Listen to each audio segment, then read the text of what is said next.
Welcome back to Book Talks Podcast. This is Kayla. And Marisa. And in this episode, we are discussing our July wrap up and our August TBR, which is my favorite episodes to record with you. Yeah. Also, when it started recording, did you just flip sides with me? Yeah, I did see that. And I thought, I don't know. I was like, that's weird. That was so weird. I was like, wait, what happened? Yes, I love recording these episodes. I don't know why I'm on this side, though. It's freaking me out a little bit. Are you usually on the other side?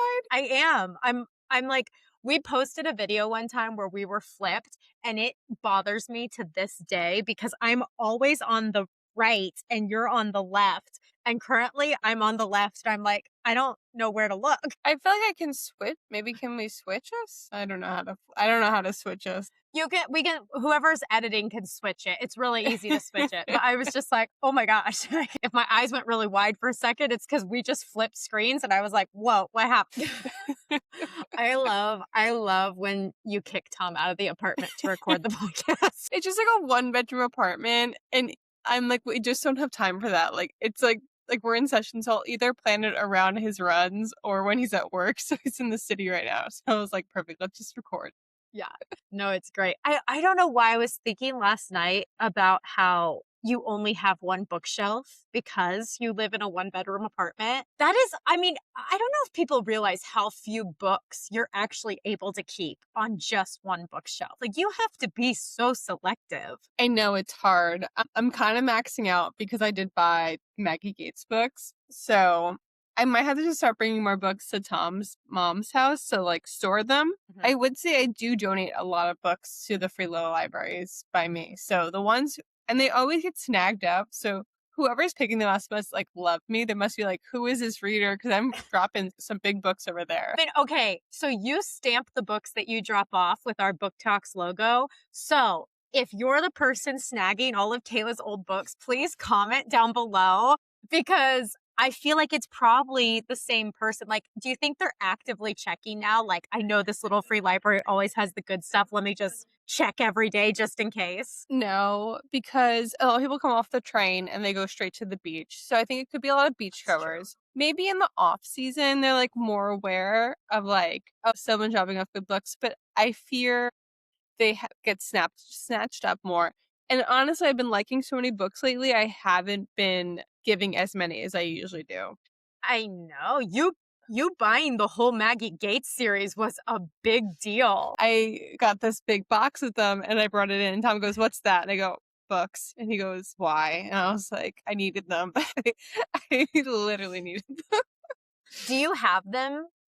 Can we see them or are they? I just took the 2 I read out this month, which I do feel like this yellow is kind of hard to see, but they all like kind of look like this. These are her indie published books, so there's no publisher. It's just her. And then each book, which you haven't read these yet, kind of relate to more of the story. So yeah. I do think these covers are beautiful. I think they are like subtle, but also tells what the book's about. But only if you read it would you know that. So I really like them. So yeah, I'm very happy I bought them. Maggie probably doesn't even know that I was one who bought them, even though we interviewed her, because like she doesn't know our last names. Like I'm sure there's like a billion Kaylas out there, so she probably does not realize how big of a fan we have become thus far since interviewing her. I know, because so you did 2 in the Beaufort Poker Club series this past month, and I also did 2. I did the first 2 and what you did the last 2. Yeah. Obsessed. Like, I'm still so upset I didn't get them in the sale because after I read that second one, I haven't continued because I've gotten swamped with other things, but like my Kindle, where is my Kindle? Here it is. My Kindle is calling to me constantly. The problem, and I was telling Kayla this before we started, is that I've taken up crocheting because I thought, oh, this is like an analog activity. Problem is you use your hands and your eyes for crocheting as a beginner. And so I cannot, not that I probably could read and crochet at the same time anyway, but I literally can't physically read while crocheting. And so it's hard when you like to do all the hobbies and there's just not enough time for all of them. I know. I've been beating this tank top and I've actually done like no progress because I haven't had a good audiobook to listen to recently. Yep. So I just wanted to physically read. Also, the issue with these books is the audiobook narrators are Southern, and I just can't do a Southern narrator. It's funny because I know that they're described as being kind of in a Southern town, but in my mind, none of them have Southern accents, like at all. They are not Southern. They are Northern accents. Like they're all down to business. They're not small town, even though like it's literally described as a small town Southern thing. I just like, I can't picture it. Well, just because we don't have accents, so like it's hard to read things in an accent. Like I just read a book about this like British guy, and like I don't read in his British accent. He talks in a normal accent in my head. So I think that's why, but that's why I wouldn't recommend the audiobooks for these because I tried listening to Poker Face or Poker Face or what's the first book called again? Poker Face, Poker Face. Yeah. Try listening to Poker Face on the audiobook and I literally had to turn it off. I'm like, I can't do this. But I would say the audiobook people for the brothers, what is it called? The Griffith Brothers series wasn't insufferable. Like it was pretty good. You would think they'd have deep, twangy accents, right? They're cow farmers. Well, so my theory is these are her indie books and these are her first books out. So I think the audiobook was recorded in the beginning of her career. And the Griffith Brothers series is released with Berkeley, and she just released those. So I just think maybe it is just like they have a better narrator. Yeah, well, you have a much bigger budget if you're going through a big publishing house to get higher quality everything than if you're independently publishing. Like for all you know, she had to pay out of pocket to even do an audio book. So quite a different experience, I'm sure. And I won't hold it against her because they're so bingeable on the Kindle that I don't need the audiobook. No, they're so good. On my TBR is her next series, which is the Fall Creek series that she has. So which you'll see some like characters like will go into that one or like pop into it from the Poker Club. I can already tell from reading the synopsis, like one of the main characters was in the Poker Club. So there's some like labor there, but you got to go back to my Maggie Gates roots because I've been reading too much J. Salmon. Oh my God, I have a problem. Did you finish? Because you were on book 6 of 7 of the J. Salmon series last time we talked. Yes, I just finished this morning, actually. That good. So I'm trying to think of like how I would describe this. I wouldn't say I recommend it to the average reader. Okay. It is very smutty. It is smuttier than I would like normally, and it's smuttier than this series, which has, I think, the perfect level of smut. So it's smutty in that sense. You have to also like suspend reality to an extent as well. Like all the plots are like, if I saw this happening, I wouldn't really support this. Like things like that. For example, I read. I'm gonna have to get the names out. I guess we're diving in. So Irresistible. Well, I read a bunch. I read 9. Actually, no, I read 8 of them in total.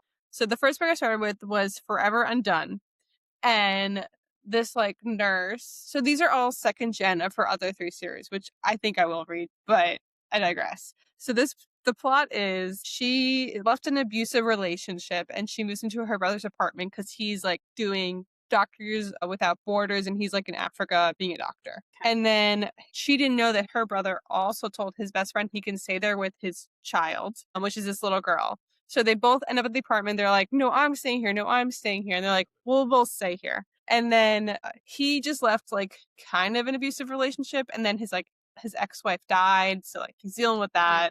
And then she finds out she's pregnant with the abusive ex-boyfriend. So then they like fake marry to like save the child from the abusive ex-boyfriend. So that's like, it was like a lot going on. It was very good.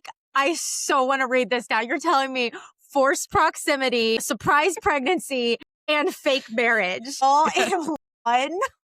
It was like a mosh posh. So I ate it up. It was very good. I would say it's just more smuttier than I normally would recommend people. So unless I know you like smutty books, I just wouldn't recommend. No, that's amazing. Like you have me sold. I mean, I'm like you. I remember you saying last time we talked or the time before that sometimes when it's like 3 smutty chapters in a row, you kind of start skimming like, okay, we get it. You're getting it on, fine, whatever. I'm the same way, but those 3, like surprise pregnancy, forced proximity, and fake marriage, I'm down for all 3 of those. And the fact that it's all in one, fantastic. I kind of now want to read this book. Oh, it's also brother's best friend trope as Mm. well in there. Mm-hmm. So that one is Forever Undone by Jay Salmon. And this is book 1 of her Forever Boston series, which is her most recent series. And then I went back up a step and went to her Irresistible Billionaire Bachelor series. And I'm just gonna go with the plot. So Undeniably Convenient is about this girl, she has type 1 diabetes and she has other health issues. So she wants a child. And she was gonna do IVF because she wants a child. And then her boss overhears that she's doing this and he also wants a child because he got out of a really bad relationship. Okay. So then he proposes that they just have a child naturally together and they just co-parent. What could go wrong? With her boss. Oh my gosh, I love it.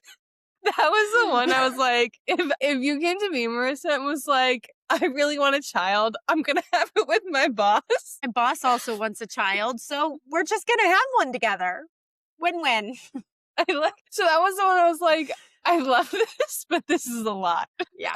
Honestly, though, that is the whole point, I think, of fantastical romance. It's you get to explore things that in the ordinary are so bombastic side-eye, crazy, but you get to explore it in a safe environment where you just get to see how it plays out. That's the joy of it. So yeah, love that one. So this is a whole friend group. So the next one is a single dad, and then he hires his best friend's sister to be the nanny of the little girl.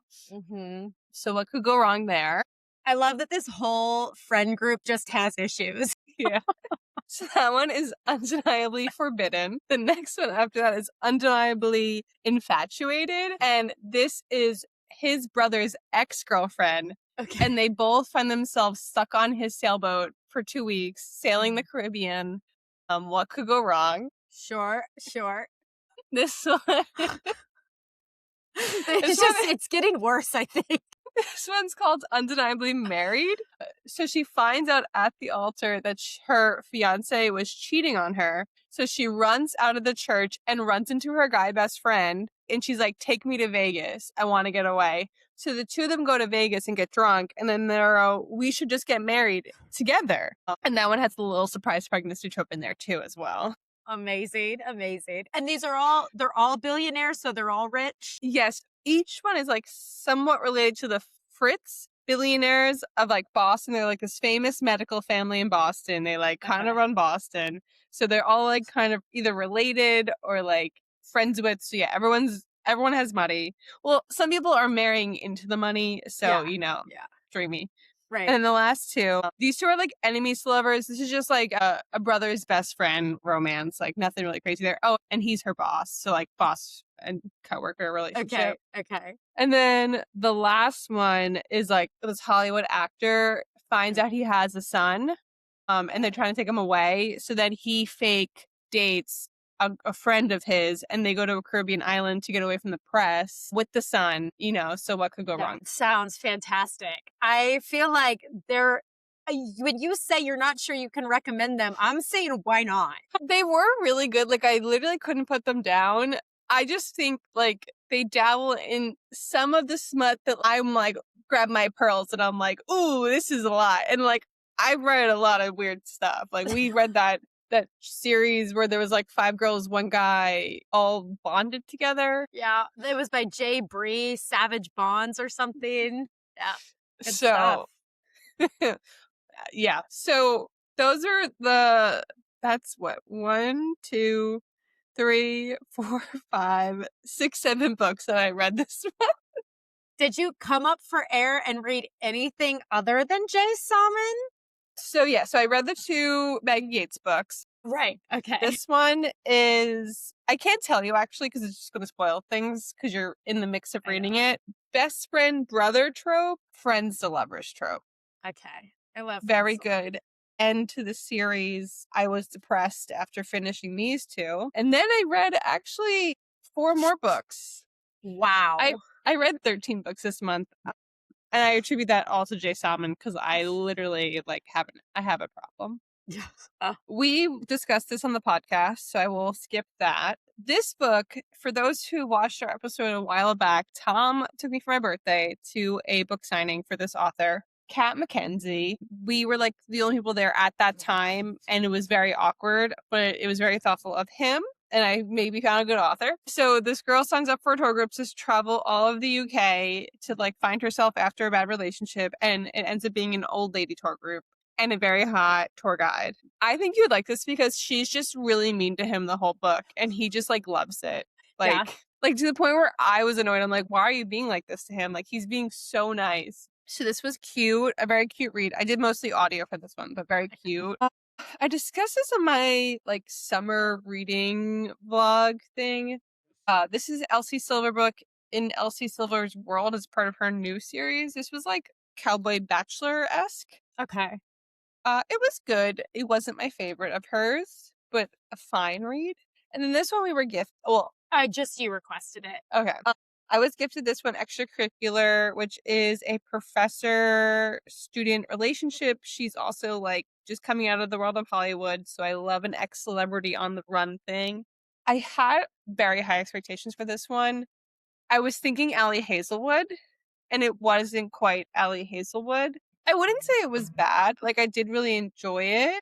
I just wasn't reaching for it. I wasn't like, oh my God, I want to read this book. Also, his earring bothered me. This is what I talked to you about Yeah. he's like a nerdy professor, but he has an earring. Yeah.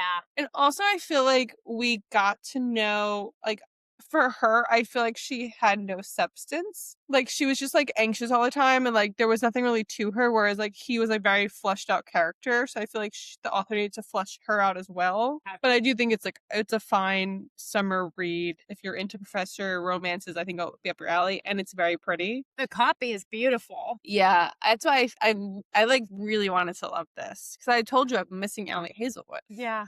Which, is there anything on the horizon for her? She has 2 novellas coming out. It's Okay. they're vampire novellas.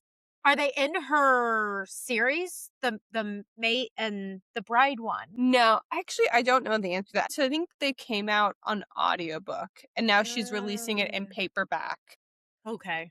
So I'm waiting to listen to that, or waiting to read it until I have it in my physical copy. And I think one's like a vampire and a doctor. I don't know the other combo. Okay. Maybe it's what's his name? What's Edward's dad's name? Carlisle. Yeah, maybe it's like a Carlisle fantasy. He I'd was be- the cutest one. I'd be okay with that. It's so funny seeing like millennials grow up and they're like, who is Team Edward versus Team Jacob? It's clearly Team Carlisle or Team Charlie. You know, like they're the hottest ones, obviously. I love Team Carlisle, don't get me wrong, but I'm kind of a Charlie girl personally. See, I'm actually a Carlisle girl because I remember I used to rewatch the scene when Bella would go to the hospital. Like, I would actually press rewind and rewatch it.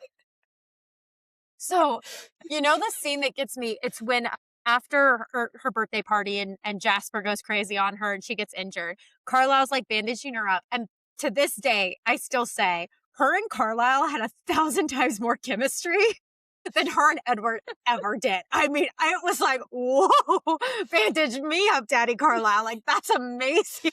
Also, I feel like her mom was weird. But his mom was weird. Mhm. Like, or like Carlisle's wife. But only Yeah. reason I think she's weird is because I've watched Grey's Anatomy, and she's the one who loses her mind in Grey's Anatomy. Yes. She's like in love with Alex, or Alex is in love with her, Ava, right? Her name's like Yeah. Ava. Yeah. Crazy. She's a good actress in that. She like pees her pants or something. She like Yeah. almost kills herself.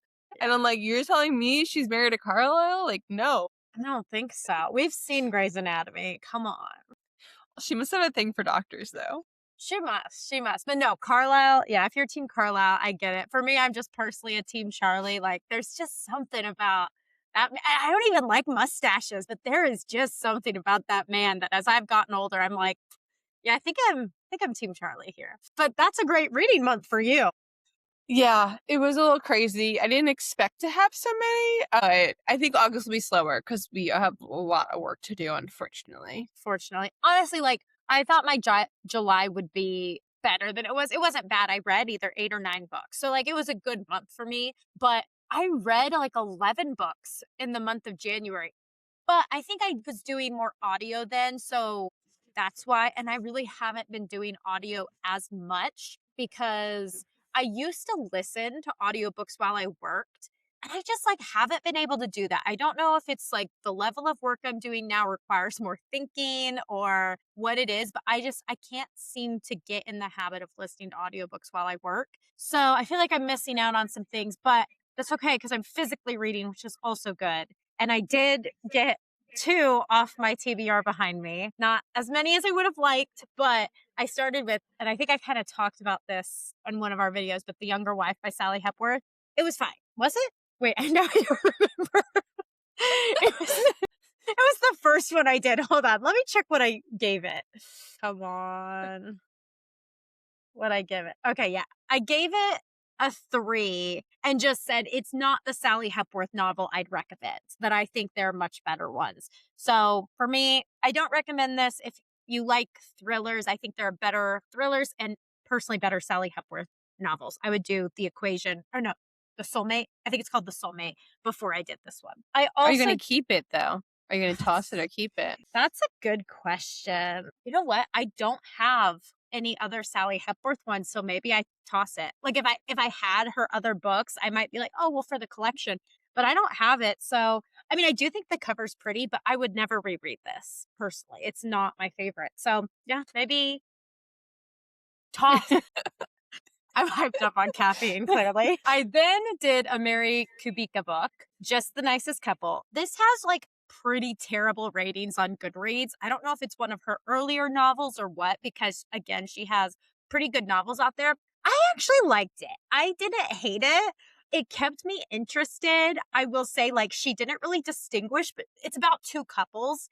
And the women were the same woman to me. Like, they were not distinguished at all. I couldn't tell you a single difference about them, except that one maybe killed someone and the other's husband is the one who was killed. But like, anyway, I mean, they are different women, but she didn't really distinguish them. But the plot itself, like, was enjoyable. And I mean, I enjoyed it. It's just not like a crazy big twist at the end. I actually pegged the twist at one point, and so it wasn't like surprising, but it wasn't bad. It just, once again, it's not her best work. And I think this might be like one of her earlier ones because she's done a lot better ones since this that I've read that have been newer. So I think I'm going to toss this one too, only because I typically keep my thrillers in hardback. And I have at least one of her other books in hardback, and this one's paperback. So You got to make room for the books you're going to get and then hopefully love. I know. And I'm not going to reread those. And it's like, it's not worth keeping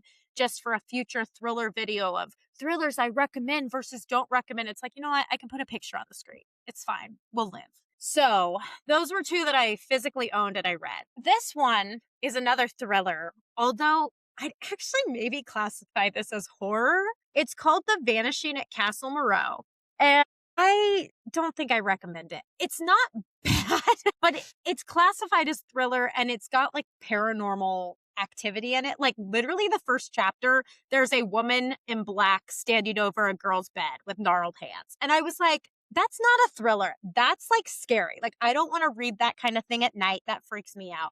What was funny though is we read this for my other book club I'm in, which is with my friends from church. So it's not like a church book club. We're not choosing like specifically Christian books or Christian authors or anything. We try and do like no smut, but it was with them and none of them wanted paranormal. I don't like paranormal, but the author on this one actually is Christian. So the whole time I was reading it, I was like, I don't think this woman with gnarled hands who's standing over this girl's bed is actually like a ghost or a demon. Like I bet there's a real world explanation.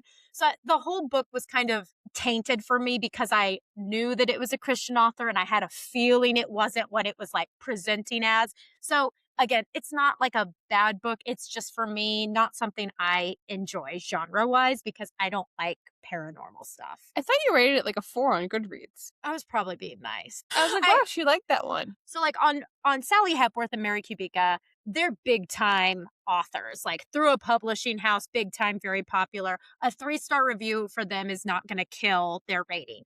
For like a small book that only has a couple hundred or thousand reviews, I try not to give like a super bad score and tank it if like it could be someone else's cup of tea and it just wasn't mine. It's written well. It's not written poorly. It's like It might even, I wonder if it is through a publisher. I don't know if it was independently published or not. Bethany House. I've never heard of this. It says a division of Baker Publishing. I thought it said Berkeley, and I was like, oh, that's huge, but no, it's Baker. So I don't know. So that's why I probably gave it a 4, but I was probably being nice. So anyway, did that one. Then I did my Beaufort book. So I did Poker Face and Wild Card. Yes, Wild Card. We've talked about these already like 1,000 times, so I don't feel like I need to go into a lot of detail again, but literally Wild Card was like life-changing. So I am now like a huge Maggie Gates fan.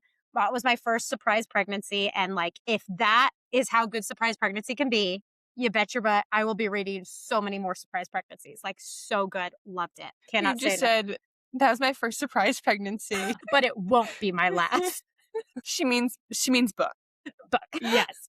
Absolutely loved that. I read another off my physical. I didn't realize. Is that why your math's not mathing? It could be why my math's not mathing. This story might save your life. I think I mentioned this before. This one, amazing. I think I gave it either 5 stars, maybe 4, but it's about podcasters. So, like, I just love a thriller that's about podcasters, and either they're trying to solve the murder, or in this case, one of them actually goes missing. So, fantastic. Definitely recommend. Really good. So good. I read 3 off my physical TBR. That's good.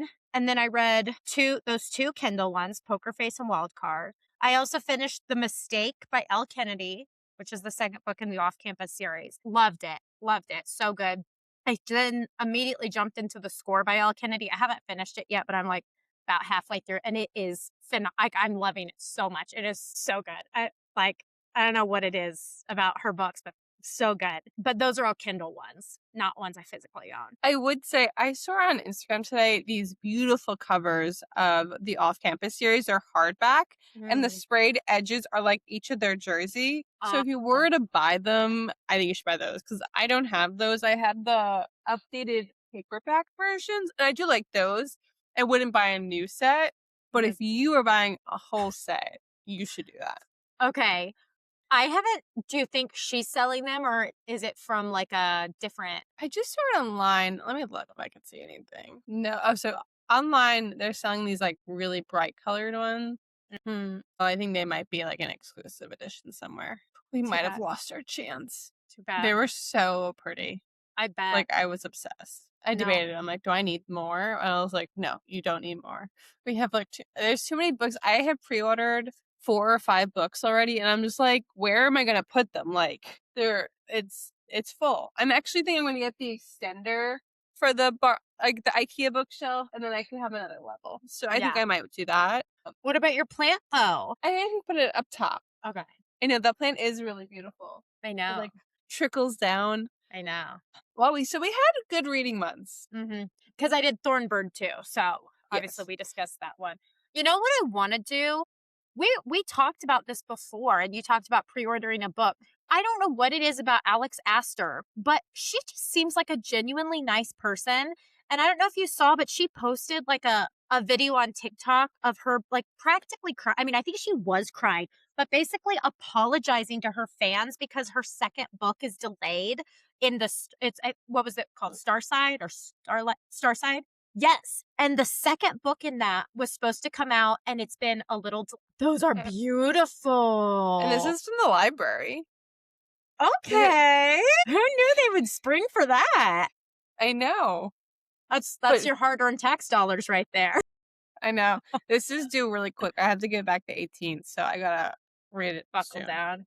Yeah. But she posted a video like crying, apologizing, saying, they sent some edits back, and she was like devastated and telling people, if you pre-ordered it, you're going to get notified of the new date.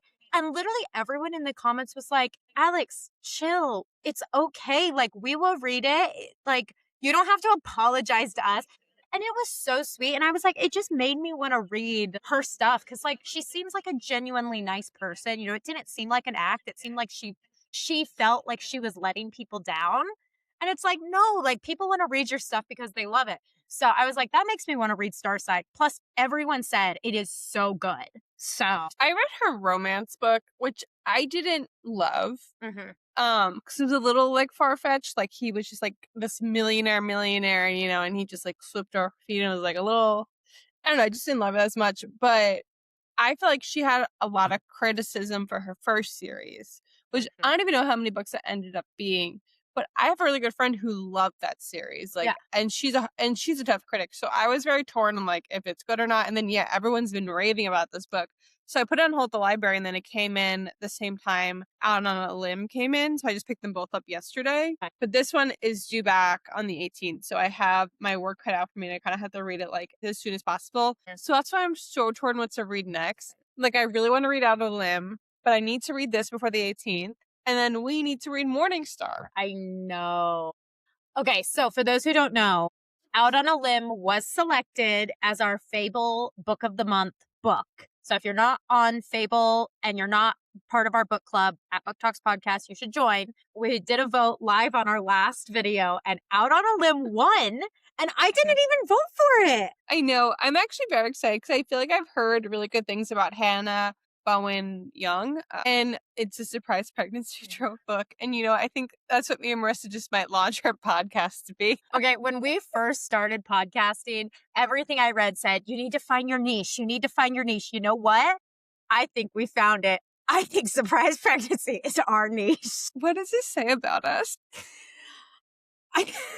I don't think I want to know what it says about us. I'm very excited because I was like online just searching like surprise pregnancy books, and I really liked Ready or Not by Cara Stone, which is also a surprise pregnancy trope. And someone wrote on Facebook, like, if I like this book, what should I read next? And so people wrote on a limb. So very excited for this one. I hope the book club's excited. People voted for it, so I hope so. So yes. Yeah. And it's also at the library because it's not a brand new book. I actually don't know when it came out, so you should be able to rent it from the library for this month because I was able to rent it, and there was a bunch of copies available. Yeah. Yeah, no, mine's on hold. I'm not sure. I'm like next in line for it, so I'm really hoping it comes in soon. But like you, I also need to read Morningstar, and I want to read Morningstar. I'm ready to get back into it. But then I also have Bloodbound, which I'd put on hold at the library, and it's just been renewing. And I'm like, well, I'm going to run out of renewals. And you have Starside. I'm like, oh, there's so many things we both want to read. Plus Rights of the Starling. So what about this? I read Starside and you read Bloodbound next. Okay. And we can talk about it. Like we can compare what we thought about it, and then we can trade, and then we could do like maybe an episode comparing the two. That'd be good. And then we shall read Out on a Limb. Okay. As a little palate cleanser for the fantasy. Mm-hmm. And then we're going to go into Morningstar. The only issue is we are supposed to release an episode on Morningstar on the 22nd. We were supposed to release an episode on Morningstar like 2 weeks ago. Okay, so maybe we have to read Morningstar first. I mean, look. We both have said we're not reading for homework. So if we want to do the other things first, I think our audience is okay if we do that. I mean, they're not holding it against us. We just need to come up with a different idea for that week. Oh, yeah, that's true. Well, we'll just talk about Bloodbound and Starside. We'll compare and contrast. Yes. The only thing is we might spoil it for each other, though. That's true. Show and tell without spoilers would be hard. It'd be like a 3-minute video. I know. I have a crazy idea. Out. Okay. What if we listen to ACOTAR? Like the first one. Just audio, the first one. We definitely could. And I feel like that I could zip through real quick. Are you an Audible member? I am. I think I already own them all in Audible. Well, I was going to say, Audible members, everything right now is like 80% off. So all the ACOTAR books are like $4 or $3 on Audible. I already own all of them, except for apparently I don't own the first one, which I'm like, how did that happen? But I'm down to re-listen to ACOTAR. And so we could do show and tell and then ACOTAR. Yes. Why don't we do that? Because we have to start anyway on our reread. So I'm excited to reread this. Because I'm not in the mood to physically reread it, but I do want to listen to the story again. Yeah. If I had all the time in the world, I would deep dive into ACOTAR, Throne of Glass, and Crescent City and like cross notes, cross examine, see how they tie together. Because these videos are always popping up on my feed about how Rhysand is actually a Vald from Throne of Glass. He's a Vald prince, and Amaranth is this. And I was like, how? How are we getting there? Like, I believe all of it. anything you tell me, I will believe. But how are you guys so smart in figuring these things out? I can't. I know. If we didn't have jobs. Okay, but we both in the mood to read Starsight and Bloodbound. Yeah, we can do that. Okay. Sounds good. Because I need something new. I need to leave my medical romance world for a break. And everyone has been saying this is so good. I know. I'm so disappointed because I actually had it checked out from the library a month or two ago. And then because it's so popular, it had to go back. And I decided not to put it back on hold just because I was like, I don't have time and like, there's no point. But if you like it, I will put it back on hold and I will read it once it comes back in. I will read Bloodbound if you recommend it as well. Okay. This is exciting. So we have a plan. And then we will read Morningstar. I know. Poor Morningstar. It's not that I don't want to read it. It's just like, honestly, I think it's just because that world is so heavy. Like the way Golden Sun ended with all the betrayal and deaths and stuff. It's like, I'm just nervous to go back in. I'm just nervous. I know. I'm sad for them. I'm sad for how it ended. I don't know how they're going to recover. Yeah. Oh, well. Okay. Well, we have a plan. We had a good reading month. We know what we're going to be doing going forward. Easy peasy. So my other TBR is I am making myself finish this book this month. I don't know why I'm taking so long. I'm on page 64. You guys can yell at me if I don't finish this by the end of the freaking month because this has been sitting on my bookshelf for too long. That one and Morningstar have been in like our last 3 wrap-ups. We will read it. I rented this. Also, I don't know if I'm going to get to it. We might be renewing it. Yeah, this is massive. I put it on hold thinking I wouldn't have gotten it, and I did. So we'll see. We'll see if I get to like a fantasy gig after this. I don't know. There's so much to read. So I don't have high hopes for this one. And then this is just another romance I have on my shelf that I want to read. It's cute. Yeah. But I think I will email some publishers. We've gotten some good books sent to our email. So I got to go through our email and make a list of what I want and then email them back just to stay current with the new books coming out. It is still extremely hot out, but I am starting to get in like a witchy vibe, like a fall witchy. I want pumpkins. I want, powers. So if anything comes through the email that way, that direction. Oh, I do think we have that new book it was Really Pretty Arc that was sent to us. Yeah. We are interviewing that author in September. So that kind of has to be like on our radar at some point. But okay, well, this is a really fast episode. I'm really proud of us. I know. We were very efficient. It's almost like we do this for a living, except we don't. But people should follow us so we can do it for a living. We are 3 followers away from 200 subscribers on YouTube. Please, please, please subscribe. We'd be so appreciative. We're so we want to reach 200 so bad. I mean, obviously the goal for the end of the year is 500. Who knows where we get to from there? But honestly, our most growth has been from us reading fantasy and Red Rising. So hopefully this helps us as well. Yeah. Yeah. Not that we do it for the numbers, but like also we do it for the number. We genuinely get excited for every subscriber we get. So please hit subscribe. We would very much appreciate it. And we'll leave it at that. Thank you so much for listening. This is Kayla. And Marisa. And make sure to follow us on Instagram and TikTok at Book Talks Podcast. Have a good night.